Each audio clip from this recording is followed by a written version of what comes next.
वंदे मातरम एक शब्द नहीं, एक भावना, एक नारा नहीं, आजादी की धड़कन। लेकिन अब यही धड़कन संसद से सड़क तक सियासत की सबसे बड़ी जंग बन गई। पीएम मोदी की शुरुआत, अमित शाह के तीखे प्रहार और विपक्ष का सियासी पलटवार। सदन में आवाज सिर्फ एक थी, लेकिन मायने अलग अलग निकले। कौन सही, कौन गलत, और आखिर इस गीत पर इतना तूफान क्यों? देखिए ये खास रिपोर्ट। देश की राजनीति में आज एक ही आवाज गूंज रही है, वंदे मातरम। लेकिन ये वही आवाज है जिस पर संसद से सड़क तक संग्राम छिड़ा है।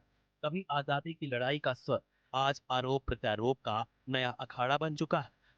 लोकसभा में पीएम मोदी की शुरुआत, राज्यसभा में गृह मंत्री अमित शाह का प्रहार और विपक्ष के पलटवारों से सदन का प्रहार। ये सिर्फ एक गीत की बहस नहीं, ये पहचान, राजनीति और इतिहास के टकराव की तीखी गूंज है। संसद का शीतकालीन सत्र और देश के सबसे पवित्र गीत वंदे मातरम पर सबसे बड़ी सियासी जंग। सोमवार को पीएम मोदी ने लोकसभा में बहस छेड़ी, तो मंगलवार को राज्यसभा में गृह मंत्री अमित शाह ने विपक्ष पर सियासी प्रहार तेज कर दिया। महोदय, वंदे मातरम पर चर्चा की जरूरत, वंदे मातरम के प्रति समर्पण की जरूरत वंदे मातरम बना तब भी थी, आजादी के आंदोलन के वक्त भी थी, आज भी है, और जब 2047 में महान भारत की रचना होगी तब भी रहे।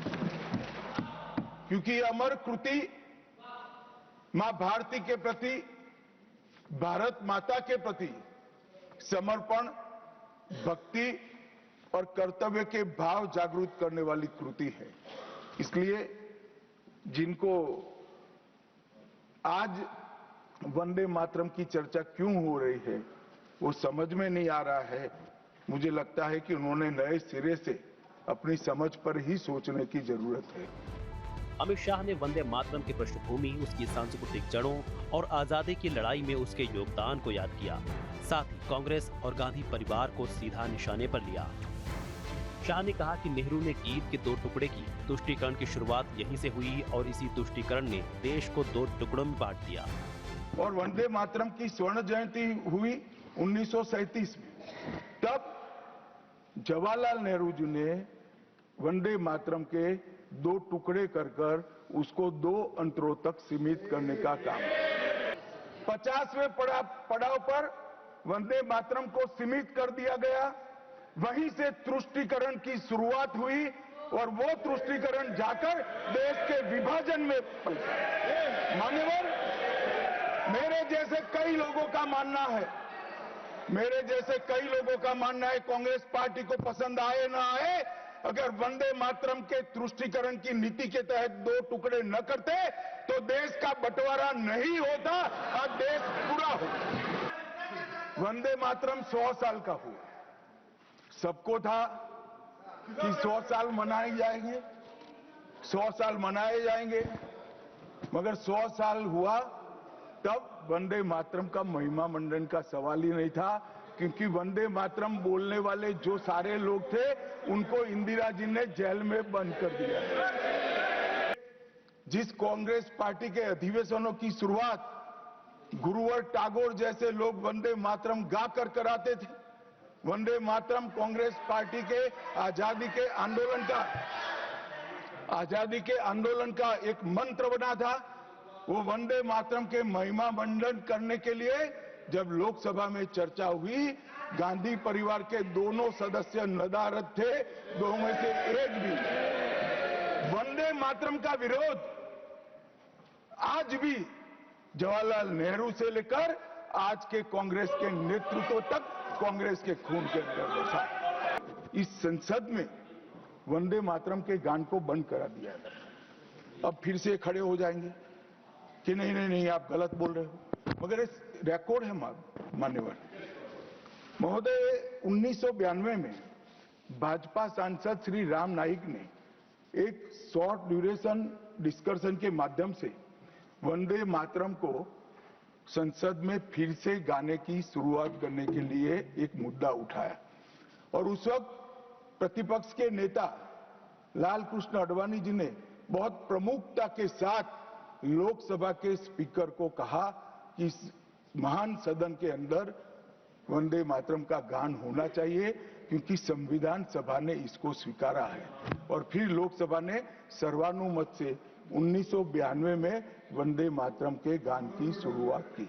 मान्यवर, हम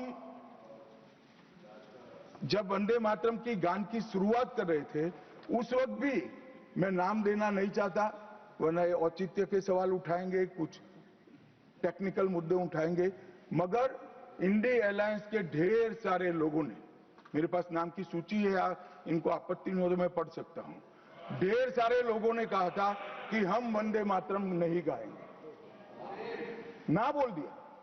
और मैंने मेरी आंख से देखा है, कई सारे सदस्य वंदे मातरम होता है तो वंदे मातरम के गान के पहले संसद में बैठे होते हैं तो भी खड़े होकर बाहर चले जाते हैं। शाह का आरोप ये भी है कि विपक्ष में ऐसे नेता हैं जो वंदे मातरम के दौरान सदन से बाहर चले जाते हैं, तो बीजेपी हमेशा इस गीत का सम्मान करती आई है। इधर कांग्रेस भी पीछे हटने वाली नहीं थी। राज्यसभा में विपक्ष के नेता मल्लिकार्जुन खड़गे ने पलटवार किया।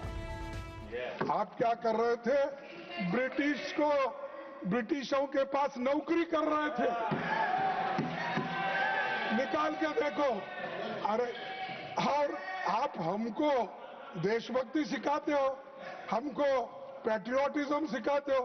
अरे, पहले तो आप पैट्रियोटिज्म के नाम से डरते थे और सिर्फ सेवा करना ब्रिटिशरों का जानते थे, इसीलिए अरे माफीनामा पिलाता हूं भाई, बाद में वो तो उनके गुरु का है। सभापति जी, मैं कहना चाहूंगा कि पीएम मोदी जवाहरलाल नेहरू जी का अपमान करने का कोई मौका नहीं छोड़ते और वैसा ही होम मिनिस्टर नहीं छोड़ते, क्योंकि उनके पीछे पीछे है ना, वो आगे आगे, इन्हों पीछे पीछे। खड़गे ने कहा कि वंदे मातरम पर लेक्चर देने वालों को इतिहास समझने की जरूरत है। कांग्रेस ने हमेशा इस गीत का सम्मान किया है, लेकिन सत्ता पक्ष इसे चुनावी मुद्दा बनाने में जुटा है। एक तरफ परंपरा की बात, दूसरी तरफ तुष्टीकरण का आरोप और बीच में संसद, जहां आज सिर्फ 2 शब्द गूंज रहे हैं, वंदे मातरम। ये गीत सिर्फ 2 शब्द नहीं है, ये आजादी के आंदोलन का स्वर है और 21वीं सदी की सियासी रणभूमि भी। सवाल ये नहीं कि वंदे मातरम कौन गाता है, सवाल ये है कि इसे राजनीति से ऊपर कब उठाया जाएगा। Team news state. आपके मोबाइल पर तुरंत आएगी ब्रेकिंग न्यूज, स्क्रीन पर सबसे पहले दिखेगी बड़ी खबर, देश दुनिया की हर खबर एक जगह। अब आपके मोबाइल पर तुरंत फटाफट तुरंत इंस्टॉल कीजिए न्यूज नेशन ऐप और रखिए खुद को अपडेट।